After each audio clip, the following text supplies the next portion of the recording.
Hi friends, हे बघा बाहेर काय मस्त असा बर्फ पडतो आणि थंड झालं एकदम वातावरण. किती सुंदर वाटतं बघा.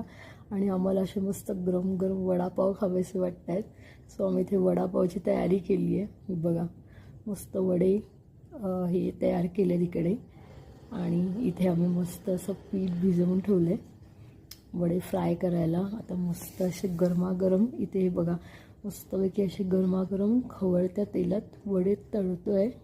आणि त्याचे मस्त कुरकुरीत करायचे. आता वडे तळून थोडेसे वडे पण आम्ही इथे बनवून ठेवलेत बाजूला. आहे बघा थोडेसे वडे बनवून ठेवलेत मस्तपैकी.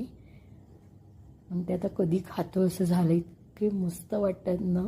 आणि माझ्या फ्रेंडनी बघा चटणी बनवून आणली आहे छानपैकी शेंगदाण्याची. ती चटणी पावात टाकली, मस्त वडा भरला आणि खायला सुरू. वडापाव नॉर्वेज बसून हे सुख पाहिजे बस. फक्त आम्ही घरी करून खातो.